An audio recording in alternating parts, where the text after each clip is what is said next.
Hello everyone and welcome back to a new video, and this time it's something quite special. It's a sand quarry. Now, after the short showcase, I will talk about why would you even build such a quarry. I will explain how it works, and in the end tell you what you have to take care of in survival if you want to build this quarry your own. Okay, why would you even need such a quarry?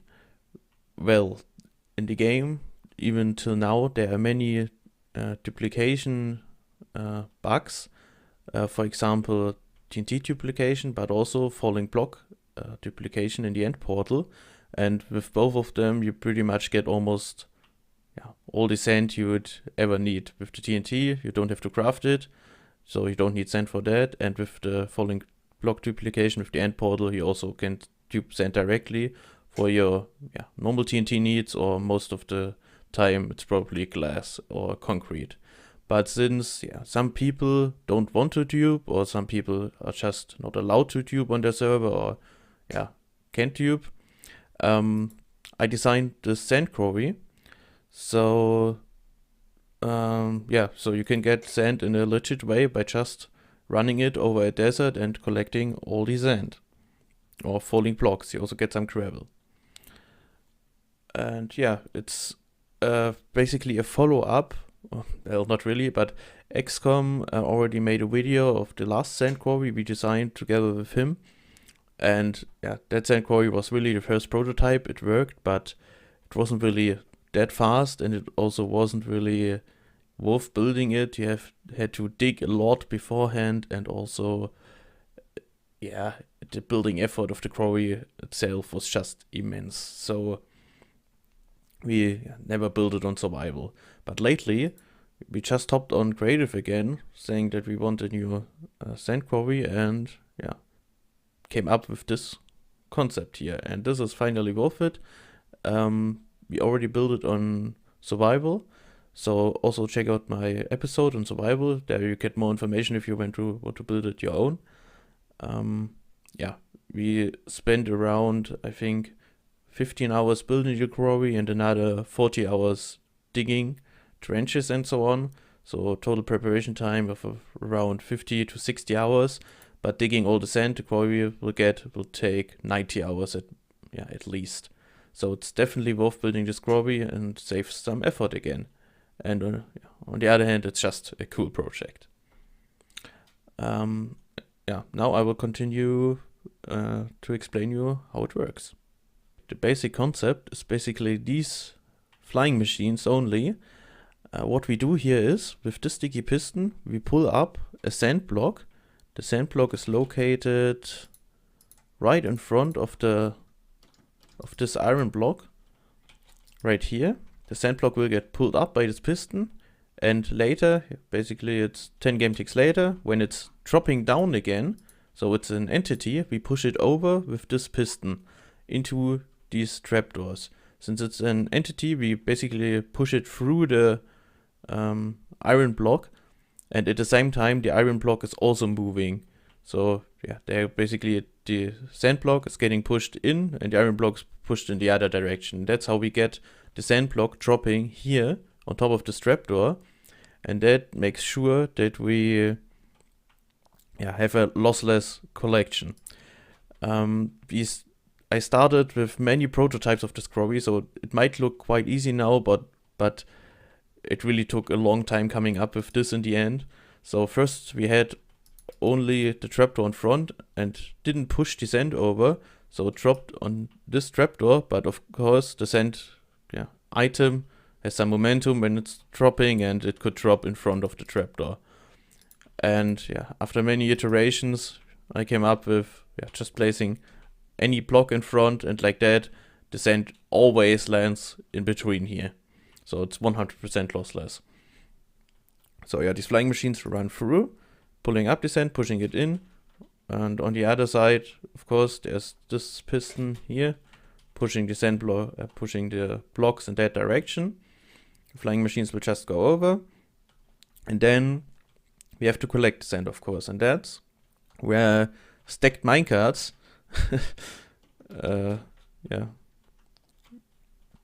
take place. So we use 3 stacked minecarts for each column, and these stacked minecarts have infinite momentum when they are stacked inside of each other. So we launch them by these sloped rails. They will just jump over this 3-block gap and go on forever, basically. And that's how we don't need rails here, since with rails you would need always a block below the rail, and that's how we save on one high vertical space. And the minecarts will get transported up with an elevator, which are basically just flying machines going upwards. Minecarts are launched, going over this trapdoor path, and on the other side they will just bump against this glazed terracotta and land down here. But there's a small problem with these. When they are dropping down, they unstack, and that's quite an issue because we want to have them stacked all the time. And that's why we need these rails here. When they drop down, they drop on the rail, and they basically get stacked again automatically on the rail, since when they are lower than this block or this height, they automatically get located onto rail. On the first two columns, there are no rails, since they won't unstack here, and rails also wouldn't work because the minecarts are that low. They would just glide over and get out in the back here. So here we just have slabs. They don't unstack at that height, and they will perfectly land on the slab. And the next round, we just push this side forward and repeat the whole process. Then down here, when the minecart's landed, down here is also, why is there no minecart? You have to place a minecart on this trapdoor. The minecart will suck out the sand that's getting collected by the stacked minecarts and dropped into this hopper line here.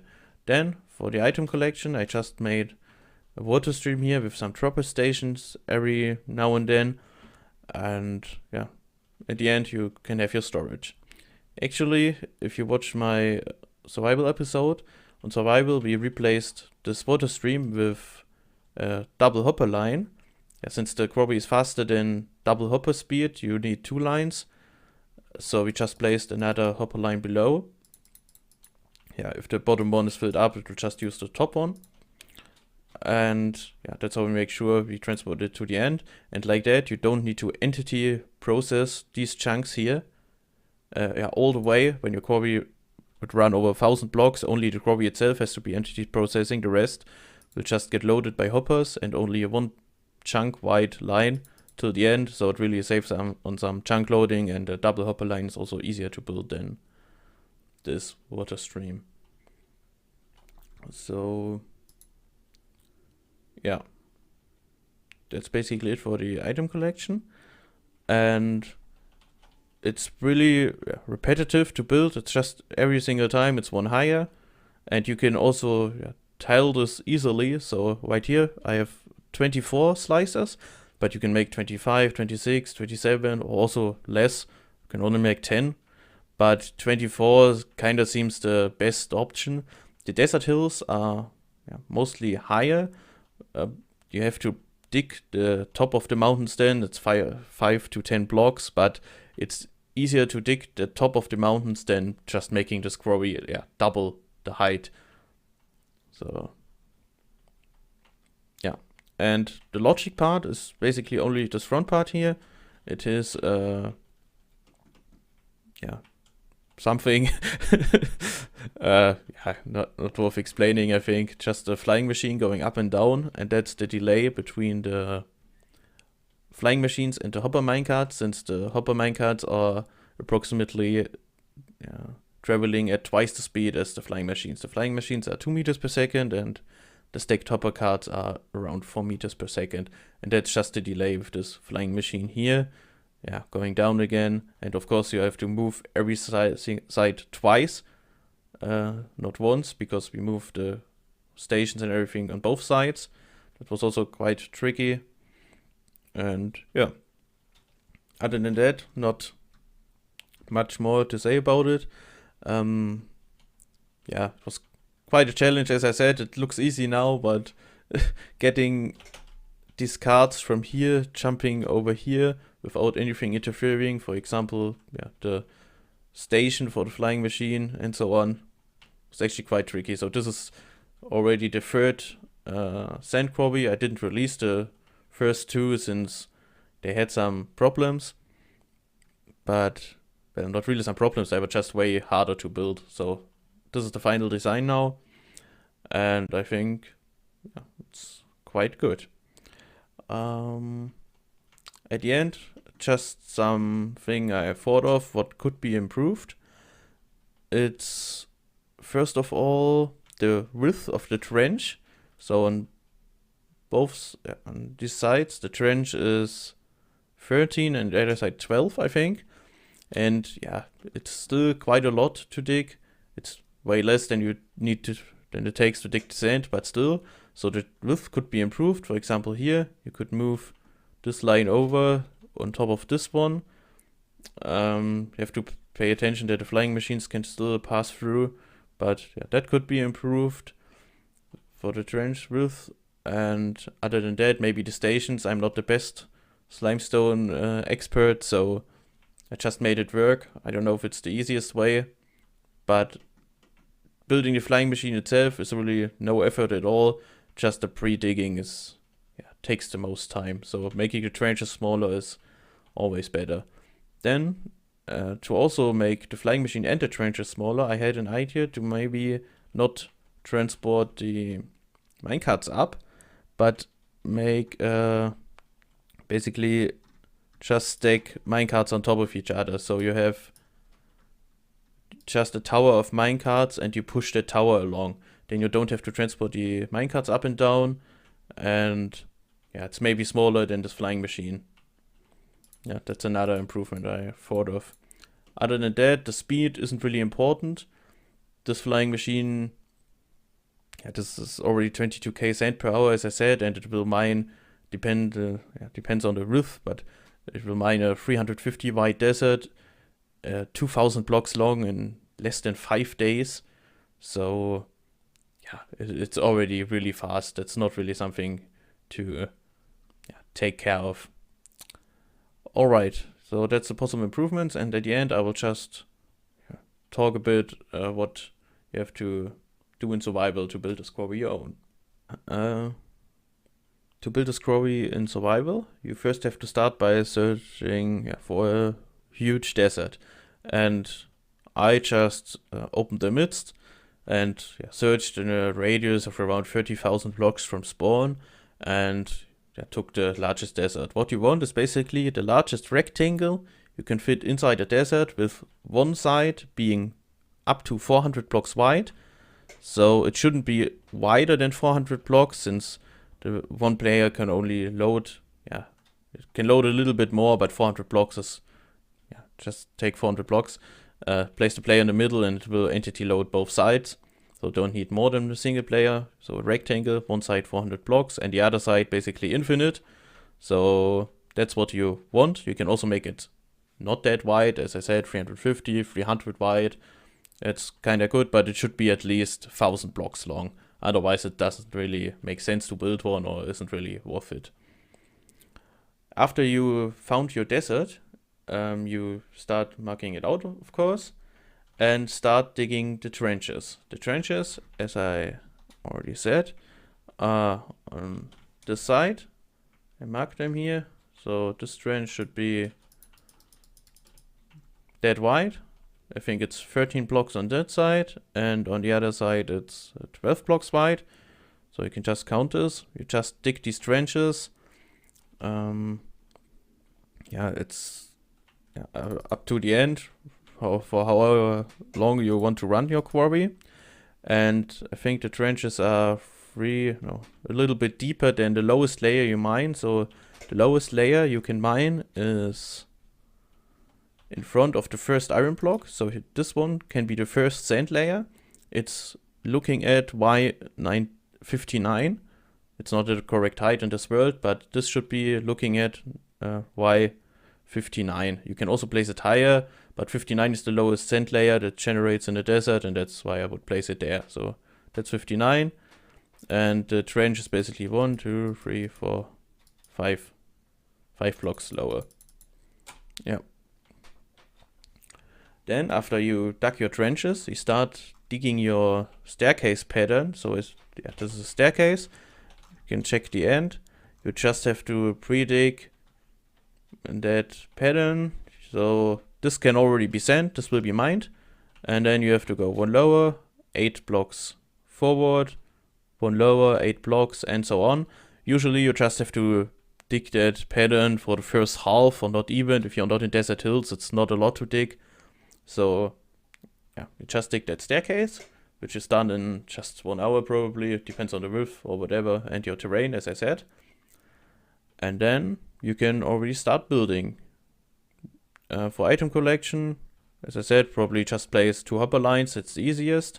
And some chunk loading hoppers to keep the hopper line loaded. Otherwise, items will end up in unloaded chunks in the hopper line and will clog up your system. And at the end, you can place whatever storage you want. You can just make a big one or some shulker box loader, whatever you prefer. Yeah, and after you build a quarry, you have to load the minecarts in. That's the not tricky part, but it's one part of building it.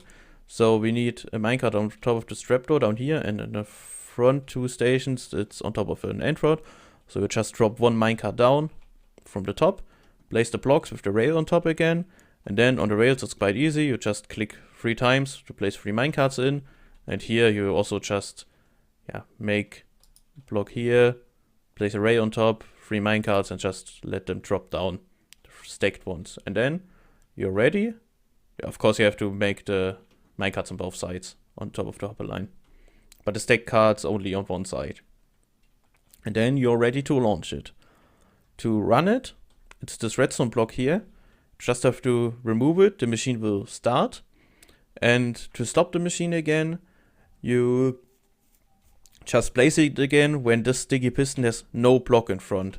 So this should be the exact same configuration as it is right now, just with this one retracted, and then you place it. When this sticky piston already pulled the slime block, you have to wait until it dropped it again. Then you can place it here.